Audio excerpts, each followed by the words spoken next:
Ce matin-là, comme tous les matins, tu te réveilles, ouvres un œil et fais taire ton smartphone. Tu boirais bien un café en lisant les news. Mais t'es surtout tombé sur cette incroyable vidéo d'un chat déguisé en requin sur un aspirateur qui poursuit un cadavre. Aujourd'hui, tu cliques et sors tellement vite. C'est si simple, c'en est devenu frénétique. Aux toilettes, au resto avec ta femme, en vacances, hein? Mais oui, si tu veux, prends tes pieds face à la mer, c'est dégueulasse, mais bon.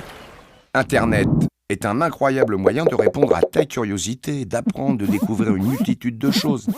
Et pourtant, tu consommes du clic comme on gave une oie pour les fêtes. Sauf que l'oie, c'est toi. Et les marques, eh ben elles te gavent. Oh, qu'elles te gavent.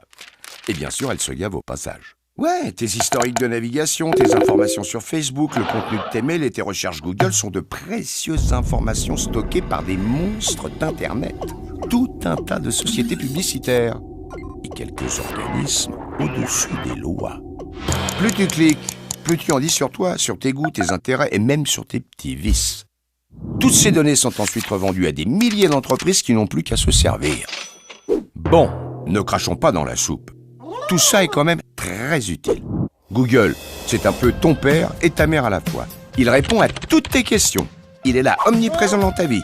Et quand tu fais des fautes d'orthographe, mais il te rappelle que bécherel, c'est pas la sauce blanche que tu utilises pour faire tes lasagnes. Bref, tes historiques de navigation témoignent de qui tu es, de tes pulsions consommatrices et de tes comportements d'achat. Ceux qui collectent ces informations savent les interpréter et te proposent des publicités ciblées qui te plairont. Tape vacances et New York sur Google. Et quelques minutes plus tard, les vols les moins chers pour la grande pomme inondent tes espaces pubs.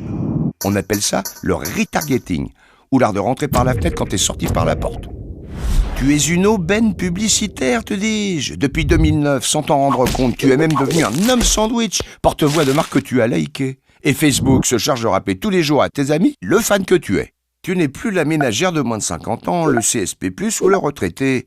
Tu es une femme divorcée qui aime Sephora et les mocassins vintage. Un buveur de bière qui aime le squash et lit l'équipe tous les jours, ou bien une cible qui ne consomme plus. Enfin, presque plus.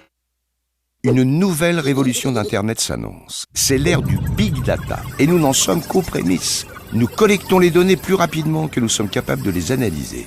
Si ce phénomène peut s'avérer utile en médecine, en géologie ou en sociologie, c'est en publicité qu'il rapporte le plus d'argent. Les informations collectées peuvent être aussi utiles que compromettantes. Facebook Graph Search permettra par exemple de repérer des hommes musulmans vivant à Téhéran intéressés par d'autres hommes. Ou des mères italiennes, catholiques, aimant la marque Durex. Gênant, non? Tiens, voilà Marc. Hey, salut Marc! Celui qui te connaît mieux que ta mère. Top, avec qui votre fils est rentré de soirée samedi dernier après le bal du lycée? Aujourd'hui, nous sommes plus d'1 milliard à posséder un compte chez lui. Eh oui, Facebook est le 3e pays du monde en termes de nombre d'habitants. Prends ça, chinois.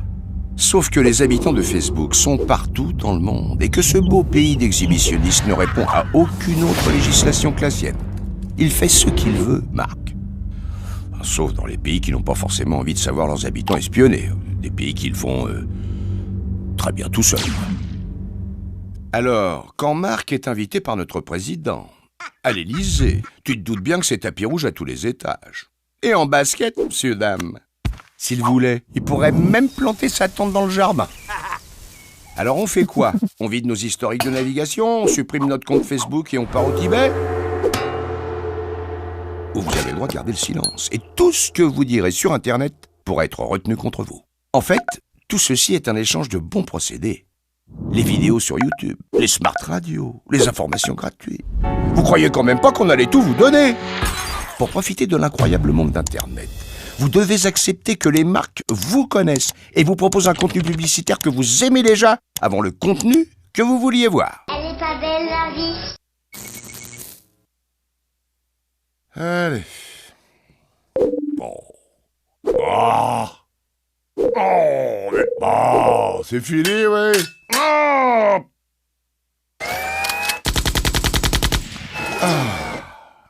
Enfin. Si c'est gratuit, vous êtes le produit.